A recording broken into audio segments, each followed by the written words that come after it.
저번 주에는 바나바라는 인물을 통해서 함께 하나님의 은혜를 나눴습니다. 바나바가 없었으면 사도 바울이 없었지요.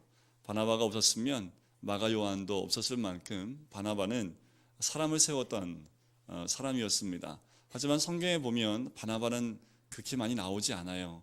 그래서 바나바에 대한 이야기를 나눌 때는 딱 그 한정되어 있는 부분만 나눌 수밖에 없지요.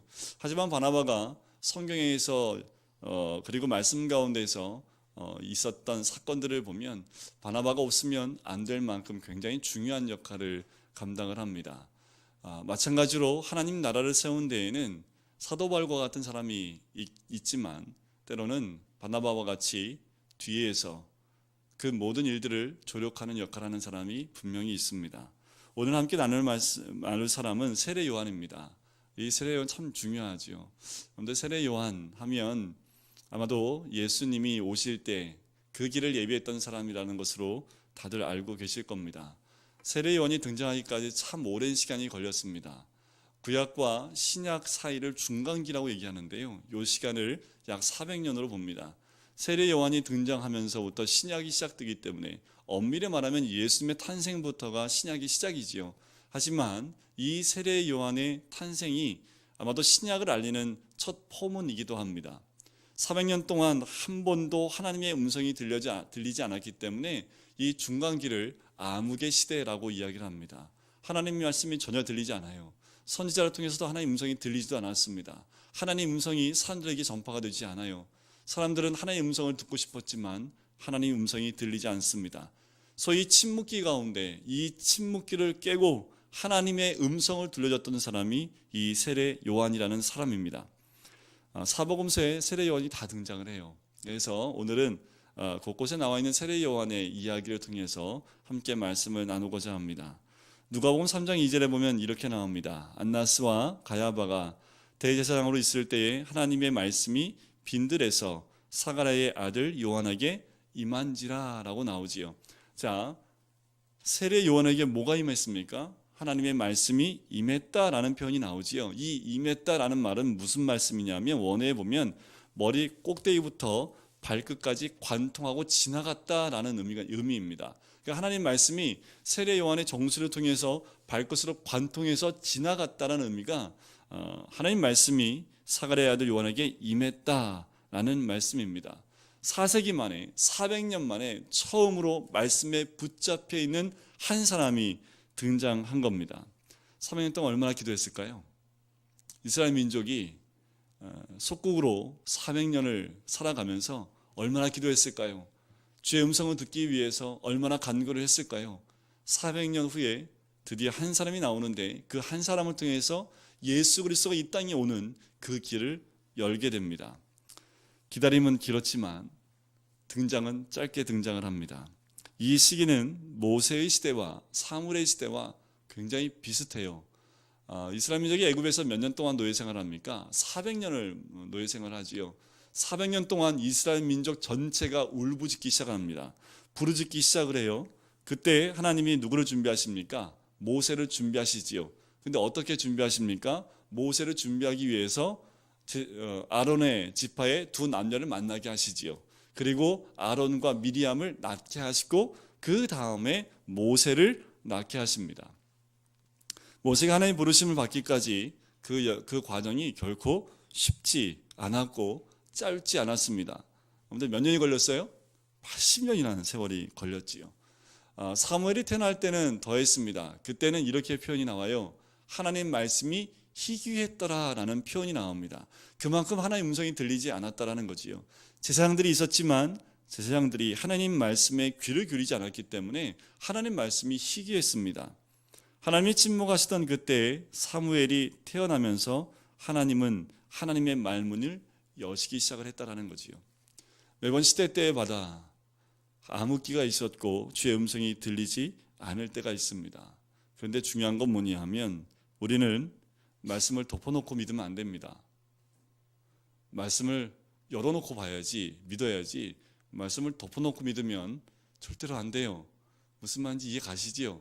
이게 무슨 말인가 좀 생각하시는 것 같은데 말씀을 늘 가까이 하시고 펴서 읽으시면서 그 말씀이 내 안에 들어오게끔 만드셔야지요. 말씀 한 구절 한 구절 읽어가시면서 말씀이 내 안에 관통할 수 있도록 말씀을 늘 가까이 하셔야 된다는 겁니다. 세례 요한이 그런 사람이었다라는 거예요. 세례 요한이 하나님 말씀에 귀가 열려 있었고 마음이 열려 있어서 언제든지 그 열린 마음 가운데 하나님 말씀이 관통할 수 있었다라는 거지요. 실제로 말씀이 들어와서 역사를 경험했던 사람들이 참 많습니다. 제가 신대원을 준비하기 위해서 공부했던 1년 동안 공부했던 그 모임이 있습니다. 한 80명에서 100명 정도가 모여서 함께 공부를 했는데요. 거기 한 중년의 여성분이 오셔서 공부를 하시더라고요. 저분이 여기 왜 오셨나? 신대원 준비한 사람들만 모이니까 신학교를 준비하시나 보다 했는데 어느 날 이분이 간증을 하시겠대요. 그래서 무슨 간증을 하시냐고 해서 세웠더니 이분이 허리가 한 10분 이상을 앉아 있을 수 없을 만큼 허리가 굉장히 아팠던 분이랍니다. 근데 저희가 성경 공부를 하면요, 아침 9시부터 오후 5시까지 했거든요. 점심시간 1시간 빼고 그냥 주장창 앉아 있어요. 쉬는 시간도 거의 없습니다. 그런데 성경 공부를 하면서 이걸 잊어버렸다는 거예요. 허리의 아픔을 잊기 시작을 했고 어느 순간부터인가 3시간을 앉아 있어도 허리에 통증이 없었대요. 그래서 그렇게 성경 공부하고 난 다음에 병원 한번 가봤답니다. 그랬더니 이유는 모르겠는데 통증의 근원이 있던 것들이 다 사라졌다는 얘기를 간증을 하시더라고요. 그래서 정말 말씀에 집중을 하니까 말씀 안에서 회복되는 것들을 저도 주위에서 많이 보게 됩니다. 말씀이 임하면 우리 삶이 변합니다. 말씀이 임하면 생명이 우리 삶 가운데 들어옵니다. 말씀이 내 삶 가운데 역사하면 내 환경이 바뀌고 내 삶이 바뀌고 내 모든 것들이 송두리째 다 바뀌는 역사가 일어나게 됩니다. 믿어보세요. 목사가 하는 말인데 한번 말씀에 정말 푹 담겨져 보십시오. 말씀 안에 있으면 모든 것이 새로워지는 줄 믿습니다. 세례 요한이 어떻게 등장하는지 누가복음에 참 잘 나옵니다. 다른 복음서는요, 세례 요한이 커서 등장을 하는데 누가복음만큼은 세례 요한이 어떻게 이 땅에 태어났는지를 이야기를 합니다. 참 제가 누가복음을 연구하면서 물음표를 던진 게 하나 있습니다. 복음서는 뭐에 대한 글입니까? 예수님에 대한 소식을 전하는 것이 복음서입니다. 그게 복음이잖아요. 그런데 다른 복음서와 달리 누가복음은 예수님에 대한 복음을 선포하기 이전에 세례 요한이 이 땅에 태어나는 것을 먼저 이야기하고 있다는 겁니다. 그렇다면 누가복음을 썼던 누가는 뭐라고 생각한 걸까요? 복음의 시작을 예수님의 탄생보다 세례 요한의 탄생부터 적었다는 것은 세례 요한의 탄생부터 복음이 시작한다라고 본다라는 얘기지요. 세례 요한이 그렇게 이 땅에 태어났는데 세례 요한의 탄생하는 그 과정이요, 정말 심상치 않습니다. 어떻게 태어나냐 하면 그때 당시에 제사장 사가랴와 엘리사벳이라는 부부가 있는데요, 나이가 많아서요 아이를 낳을 수가 없었습니다.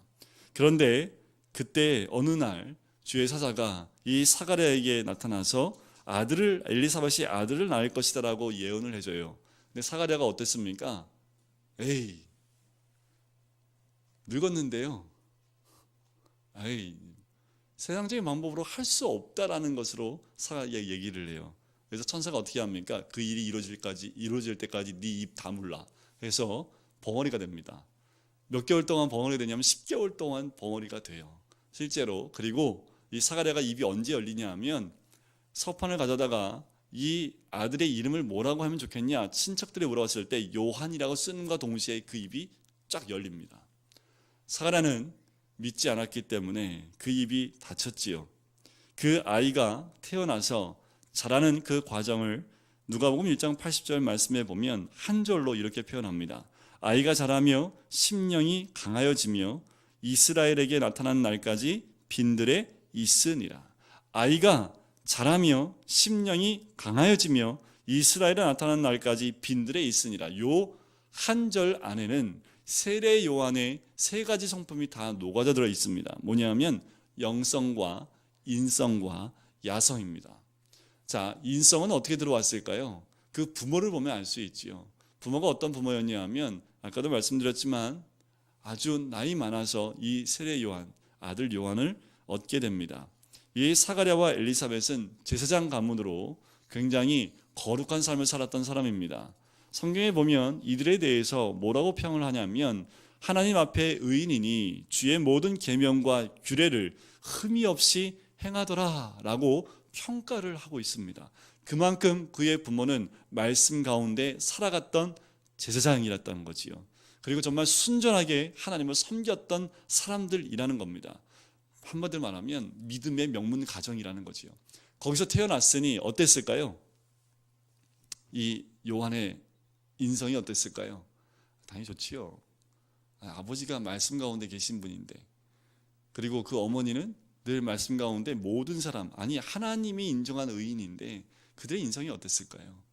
그 인성이 그대로 이 세례 요한에게 녹아져 들어갈 수밖에 없는 거지요. 두 번째는 세례 요한의 어릴 적 모습이 예수님과 똑같이 나옵니다. 누가복음 2장 52절에 보면 예수님에 대해서 이렇게 얘기합니다. 예수님이 성장하는 것을 한 절로 표현하는데, 예수는 지혜와 키가 자라가며 하나님과 사람에게 더욱 사랑스러워 가시더라 라고 이야기를 합니다. 자, 세례 요한은 어떻게 나왔나요? 세례 요한은 이렇게 얘기했죠. 아이가 자라며 심령이 강하여지고, 바로 그 심령이, 영성이 강한 사람으로 자라고 있다라고 이 세례 요한에 대해서 이야기를 합니다. 세례 요한은 그 심령이 주 안에서 강한 사람이었습니다. 약하지 않아요. 주의 말씀을 400년 동안 없었던 주의 말씀을 가감없이 선포할 때는 이 심령이 약하면 선포할 수 없겠지요. 그래서 세례 요한이 성장할 때 하나님께서 그의 심령을 붙잡아 주셨고, 연약한 마음이 아니라 강한 내면으로 그를 붙잡아 주신 것을 볼 수 있습니다. 여러분들 얼마나 강했는지요. 광야에 혼자 살아요. 그럼 보통은 어떻게 될까요? 우울증 걸리지요. 안 살아보셔서 모르시지요. 저도 몰라요. 그런데 여러분들 혼자 한번 살아보세요. 그것도 광야에 아무것도 없습니다. 그런데 그 광야에서 혼자 산다는 것, 웬만한 심령 아니고서는 견딜 수 없지요. 그런데 그 광야 가운데서 하나님이 그 심령을 붙잡아 줬다는 거지요. 또 이 세례 요한이 가졌던 것은 이스라엘에 나타나겠는 날까지 빈들에 있었다는 표현이 있죠. 이 빈들은 광야를 의미합니다. 거기서 길렀던 것이 무엇이었을까요? 야성이었던 거지요. 믿음의 야성을 가졌던 것입니다. 하나님의 종들을 보시면 거의 대부분은 광야 신학교를 졸업하는 사람들이 참 많습니다. 자, 모세를 보실까요? 모세는 부록의 나이 40세까지 애굽의 로열 패밀리들이 교육받는 그 모든 코스를 다 수료했습니다. 그 수료한 다음에 뭐 했습니까? 사람을 죽였지요. 그래서 야반도주를 합니다. 그래서 하나님이 어느 학교에 이렇게 들여보내 주십니까? 미디안 광야 신학교에 들여보내 주세요. 근데 보통은 신학교 3년 과정인데요. 모세는 몇 년 과정이에요? 40년 과정으로 모세를 아예 하나님 죄송합니다. 죽여버리시죠. 기력을 아예 쇠하게 만들고, 야망도, 그러니까 어떻게 보면 모든 거 다 빼버려 약간 멍 때리는 사람으로 만든 거 아닐까. 오죽하면 하나님이 떨기나무 불꽃 가운데 모세를 부르실 때 모세가 약간 저는 못해요 이제 할 정도로 완전히 그 신학교를 통해서 모세를 하나님의 사람으로, 진짜 배기 리더십으로 그를 만들어간 것을 볼 수 있습니다. 하나님은 특별히 주의 길을 예비해야 할 사람이었던 세례 요한을 이 광야에, 이 빈들에 보내서 야성을 키우게 하셨다라는 거지요. 그런데 광야라는 그 헬라 말이 있는데요, 에레모스라는 그 헬라 말을 씁니다. 그 원어로, 그 원래 원어 처음에 시작한 단어를 찾아 들어가 보면요, 이 단어의 원래 어디서부터 시작하냐면 말씀이라는 단어에서부터 이 단어가 시작을 합니다. 그러니까 뭐예요? 광야는 뭐부터 시작한 거예요? 말씀으로부터 시작한 단어가 광야라는 거지요. 광야에 들어가면 뭐가 있어야 됩니까? 말씀이 있는 곳, 그것이 광야입니다. 세례 요한의 패션을 한번 볼까요? 세례 요한의 패션, 지금 이 패션이면 굉장히 앞서는 패션일지 모르겠습니다. 무슨 옷을 입었어요? 낙타털 옷에, 그래도 허리띠는 무슨 허리띠예요? 가죽 허리띠 하고 있었습니다. 음식은요, 맛있는 메뚜기를 잡아 먹었고, 그리고 석청을 먹었습니다. 요새 TV를 보면 모든 방송사에서 빠지지 않는 프로그램이 있습니다. 뭔지 아시죠? 먹방. 왜 이렇게 저녁 때만 되면 그 먹는 거, 그리고 뭐 하여튼 먹는 거 가지고 왜 남의 집 그 냉장고를 가져다가 TV에 갖다 놓고 그걸 또 보여주는지 모르겠지만 그렇게 먹는 것에 한국에 있는 모든 사람들이 다 먹는 것에 많이 집중을 하고 있죠. 건강식이기 때문에 그럴 수도 있습니다. 그런데 그러다 보니까 한국교회도 마찬가지로 좀 영적으로 비만해지는 것이 아닌가라는 생각이 들어요. 그런데 하나님이 항상 세우시는 사람은요, 꼭 광야를 보내서요, 네, 그냥 사람을 정말 단단하게 야성이 있게 하나님께 부르짖고 또 하나님 앞에 무릎 꿇을 수 있는 사람으로 만들어 간다는 거지요. 오죽하면 예수님이 산상순에서 이렇게 말씀하십니다. 염려하여 이르기를 무엇을 먹을까, 무엇을 마실까, 무엇을 입을까 염려하지 말라라고까지 말씀을 하셨지요. 이건 시대가 바뀌어도 변함이 없습니다. 광야에 외친 자의 소리였던 세례 요한, 그러기에 이 야성을 갖고 있던 요한은요, 세상 눈치를 보지 않습니다. 사람의 눈치도 보지 않았고요. 이 세례 요한이 선포하는 그 복음은요, 원색 그대로입니다. 뭐 유사요구가 없어요. 뭐 아름답게 포장한 말도 없어요. 그냥 원색적으로 하나님 주신 말씀을 그대로 선포합니다. 그랬더니 어떤 일이 벌어집니까? 어떤 일이 벌어져요? 광야에서 외칩니다. 그런데 사람들이 어디로 몰려 나와요? 여러분들, 하나님 복음을 선포하려면 우리 어디로 가야 돼요? 우리 전도하려면 어디로 나가야 됩니까? 사람 많이 다니는데 가야지요. 사람 한 명도 없는데 나가가지고 거기서 어떻게 복음을 전해요, 그지요? 근데 세례 요한은 어디로 가요? 광야에서 한대요. 광야에서 외치는데 사람들이 되레 어디로 나와요? 광야로 나오기 시작한다는 거지요. 진리의 말씀, 하나님의 복음을 그대로 선포하니까 사람들이 모이는 역사가 있었던 거지요. 우리에게는 누구나 자기만의 광야가 있습니다. 사업하면 잘 될 것 같은데 부도가 나기도 하고요. 사랑하는 사람과 헤어지는 등의 여러 가지 광야 생활, 광야의 신학교를 우리가 만나기도 합니다. 하지만 이 거친 광야로 내몰릴 때는요, 사실 하나님께서 피할 길을 열어주시는 겁니다. 광야는 우리 하나님이 우리를 만들어 가시는 곳이고 또한 우리에게 피할 길을 주시는 곳이 광야입니다. 우리의 영이 살아나고 인성과 지성과 야성이 돋아나는 때라는 사실을 우리가 꼭 기억해야 되는 것. 언제 어디에 있을 때요? 광야에 있을 때요. 그런데 광야에 있으면 우리 몸이 힘들어요, 안 힘들어요? 힘들지요. 그래서 이스라엘 민족이 맨날 불평하잖아요. 맨날 먹을 것 같고 얘기하고 입을 것 같고 얘기하고 마실 것 같고 얘기했던 것. 하지만 그 광야의 기간은 하나님이 붙잡아주는 기간이지. 어떻게 할 수 있습니까? 만나주고 물 주고 구름 기둥 불 기둥 주고 모든 것 다 주시잖아요, 그죠? 그러면 하나님이 붙잡고 있다는 얘기 아니에요. 광야에 계시면 하나님 딱 붙잡고 있어요. 단지 환경이 좀 척박할 뿐이지 하나님 손에 붙잡혀 있을 때는요, 우리가 광야에 있을 때입니다. 자, 세례 요한이 자기에 대해서 이야기하는 장면이 마태복음 3장에 보면 이렇게 얘기를 하지요. 거기에 세례 요한을 설명할 때 3절 말씀에 보면 이렇게 얘기합니다. 이사를 통해 말씀하신 자라 일러스되 광야에 외치는 자의 소리가 있어라고 얘기하지요. 세례 요한을 뭐라고 얘기합니까? 광야에 외치는 자의 소리라고 얘기하는 거죠. 세례 요한은 자기 인식이 뭡니까? 소리입니다. 소리는 있어요, 없어요? 들리긴 하는데 눈에 보이지 않습니다. 세례 요한은 자기 인식이 광야에서 외치는 자의 소리 그 이상도 그 이하도 아니라는 거지요. 세례 요한은 그것을 정확히 알았기 때문에 자기가 해야 될 일이 무엇인지 정확히 알았습니다. 왜요? 자기는 메가폰입니다. 그럼 뭐 해야 돼요? 하나님 말씀을 메가폰 붙잡고 소리를 내는 것이 세례 요한이 해야 될 그 이상도 그 이하도 아니었다라는 거지요. 그래서 세례 요한이 등장할 때 보시면 그가 메시아냐라고 얘기했을 때 물을 때 세례 요한은 전혀 그것에 대해서 반응하지 않고 자기는 아니라라고 이야기를 하지요. 왜 이렇게 얘기할 수 있습니까? 자기 인식이 정확하기 때문에 그렇습니다.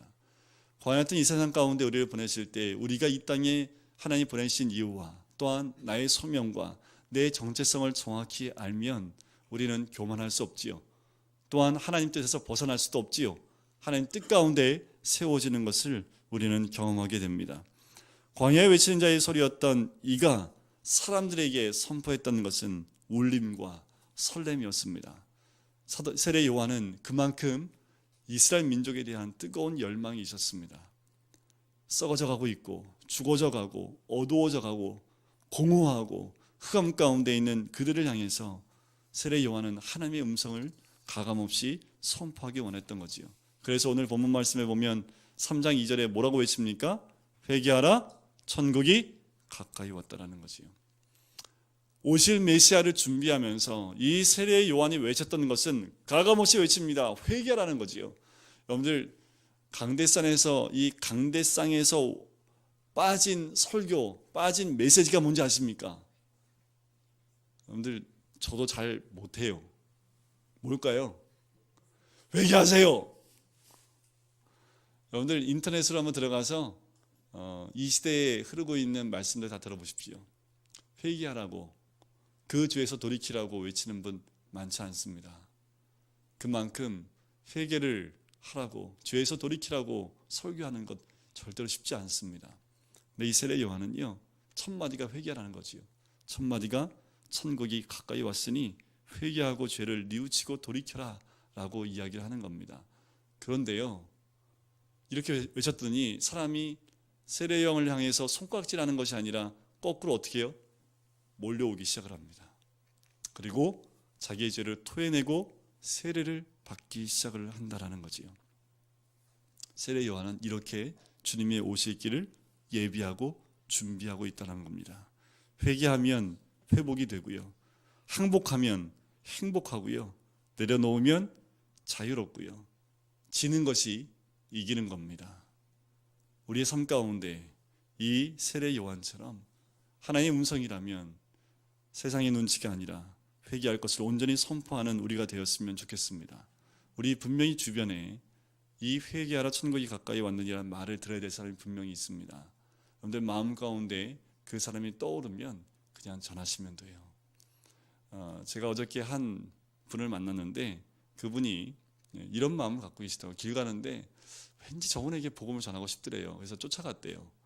할머니이신데, 그래서 할머니 붙잡고 복음을 전했대요. 근데 복음을 전하는 그 시간부터 끝날 때까지 계속 울더래요, 이 할머니가. 근데 결국은 복음을 다 듣고 난 다음에 이분이 하시는 말씀이 오늘 저녁에 내 아들이 목사 안수 받는다고. 그런데 이 복음을 들으니까 이제 눈물이 나는 거예요. 그때 이 분을 통해서 그 할머니가 복음을 받아들이게 됐고, 아마도 이제 그 저녁에 아들의 목사 안수 받는 그 자리로 아마 나갔던 것 같습니다. 우리의 삶을 살면서 여러분들 마음에 한 영혼을 넣어줄 때는요, 그때를 지나가면 안 돼요. 딱 가서 필요 없어요. 그냥 복음만 전하시면 됩니다. 하나님이 역사하시지요. 자, 또한 세례 요한은 어떻게 하냐면요, 요한복음 1장 29절에 보면 이렇게 이야기합니다. 이튿날 요한이 예수께서 자기에게 나오심을 보고 이르되 보라, 세상 죄를 지고 가는 하나님의 어린 양이로다.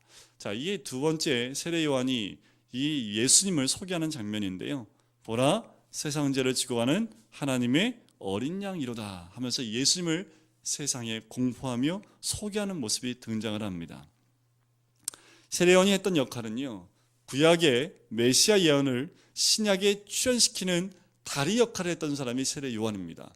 이 세례 요한은 역사적으로 이 다리 역할을 통해서 구약과 신약이 떨어져 있는데 이 두 개를, 다리를 딱 얹는 역할, 그래서 구약적 사고에 있는 사람이 신약에 있는 예수 그리스도를 만날 수 있도록, 건너올 수 있도록 다리 역할을 감당했던 사람이 세례 요한이라는 사람이지요. 이 세례 요한에 대한 그 이야기는 이미 마태복음 3장 3절에 읽어봤던 이사야 40장 말씀 그대로입니다. 제가 이사야 40장 3절 말씀을 읽어드려 볼게요. 외치는 자의 소리여 이르되 너희는 광야에서 여호와의 길을 예비하라, 사막에서 우리 하나님의 대로를 평탄하게 하라. 또 말라기 3장 1절 말씀에 보면 만군의 여호와가 이르노라, 보라, 내가 내 사자를 보내리니 그가 내 앞에서 길을 준비할 것이요 라고 이미 세례 요한에 대해서 이렇게 구약에서 예언을 하고 있다는 겁니다. 이 말씀을 준비하면서 세례 요한은 역사적인 다리 역할을 할 뿐만 아니라 개인적인 다리 역할도 하고 있습니다. 뭐냐 하면 우리 마음에 예수 그리스도가 들어오는 그 길을 준비하고 있는 사람이 세례 요한이라는 거지요.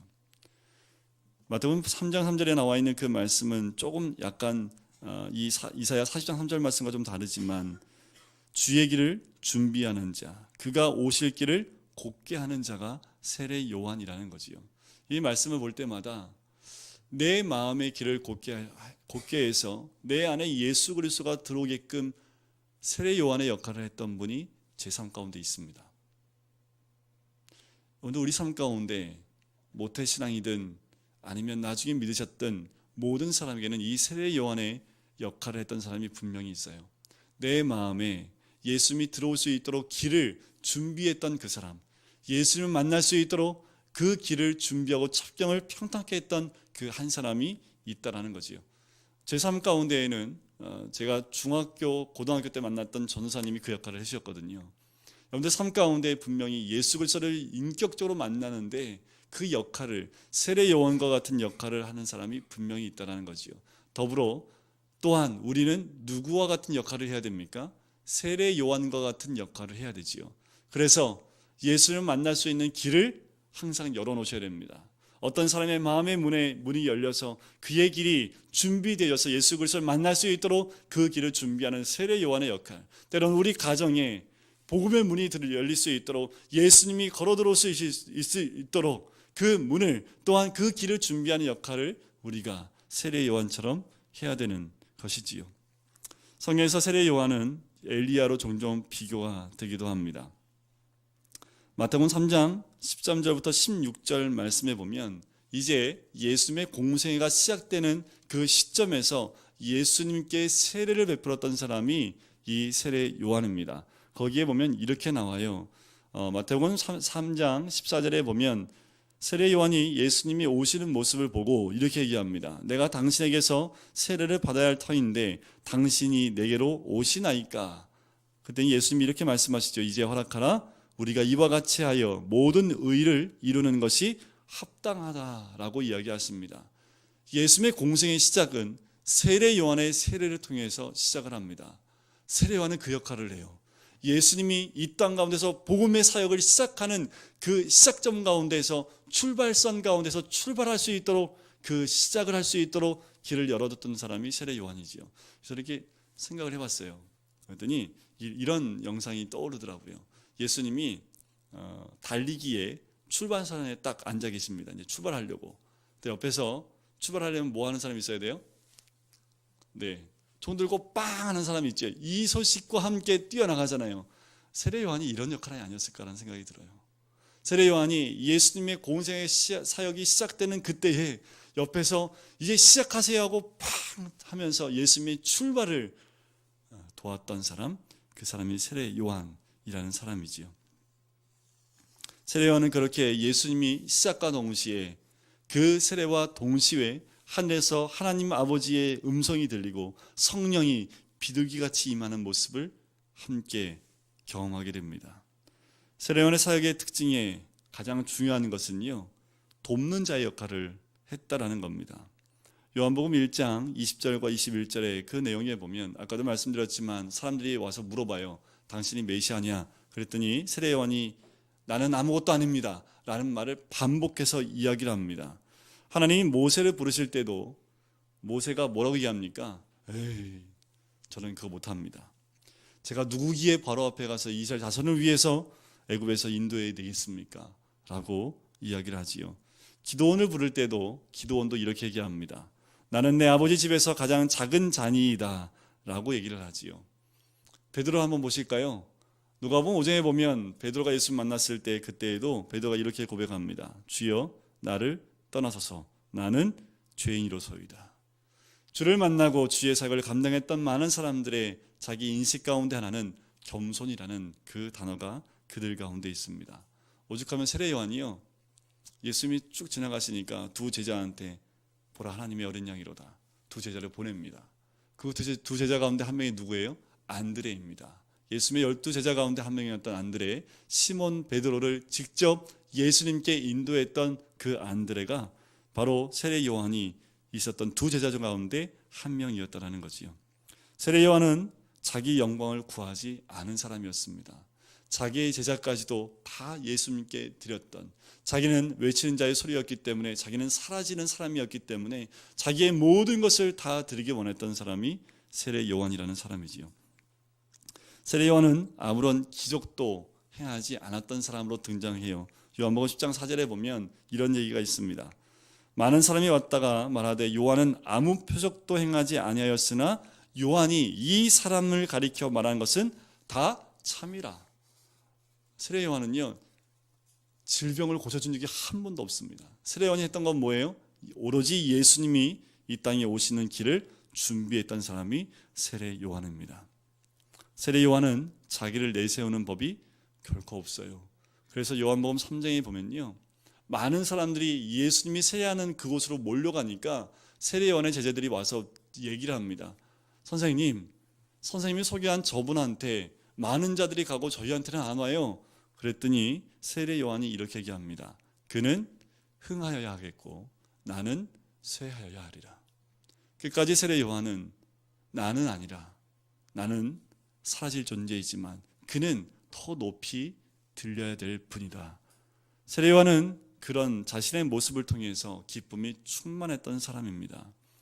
요한복음 3장 27절부터 29절에 보면 요한이 이렇게 대답을 합니다. 만일 하늘에서 주신 바 아니면 사람이 아무것도 받을 수 없느니라. 내가 말한 바 나는 그리스도가 아니요 그의 앞에 보내심을 받은 자라고 한 것을 증언할 자는 너희니라. 신부를 취하는 자는 신랑이나 서서 신랑의 음성을 듣는 친구가 크게 기뻐하나니 나는 이러한 기쁨으로 충만하였노라. 이게 무슨 말이냐면요, 신랑이 누구예요? 예수님입니다. 신부는 누구예요? 우리들이잖아요, 그죠? 자, 신랑이 신부를 취하는 그 모습을 누가 보고 있어요? 신랑 친구가 보고 있어요. 근데 그 신랑의 친구가 보면서, 네, 이번에 재훈이 결혼할 때 보니까 친구들이 너무 기뻐하더라고요. 근데 그 중에 저 여자 내가 사랑했던 여자인데 하면서 째려보는 사람이 한 명도 없어요. 왜요? 친구의 그 기쁨이, 결혼이 나에게도 기쁨이지요. 그래서 그 축구하는 그 아이들의, 그 청년들의 모습을 보니까 정말 축하하고 기뻐하는 모습이 그들의 얼굴에 있더라고요. 바로 그 기쁨이 세례 요한의 기쁨입니다. 세례 요한은 단지 신랑과 신부가 만나는 그 모습을 보면서 옆에서 기뻐했던 그 사람이라는 거지요. 우리에게도 이런 기쁨이 있었으면 좋겠습니다. 지금도 신랑 되신 예수님은 신부인 사람을 찾고 있지요. 그 신부를 만나면 우리는 그 옆에서 또한 기뻐하고 기뻐했던 세례 요한처럼 우리도 기뻐하게 될 줄 믿습니다. 지금 한국 교회는 세례 요한이 필요한 것 같습니다. 세례 요한처럼 이 시대에 예수님의 오심을 또 준비할 수 있는 그 한 사람이 이 한국 교회는 필요하지요. 우리 교회도 필요할 뿐만 아니라 모든 교회에 세례 요한 그 사람이 필요합니다. 늘 문제가 있으면 광야 앞에 무릎을 꿇고 주의 말씀이 관통하여 그 말씀을 가감없이 전하여 예수님의 살아계심과 이 땅에 오심을 가감없이 전할 그 사람이 필요합니다. 세례 요한은 기쁨의 차원이 다른 사람이었습니다. 사명자인 세례 요한은 목에 칼이 들어와도 죄를 지적하며 담대하게 나갔던 사람이 세례 요한입니다. 이 세례 요한에 대해서 예수님이 이렇게 평가를 하지요. 내가 진실로 너희에게 말하노니 여자가 낳은 자 중에 세례 요한보다 큰 이가 일어남이 없도다 라고 말씀을 합니다. 예수님은 세례 요한에 대해서 이렇게 평가를 했던 거지요.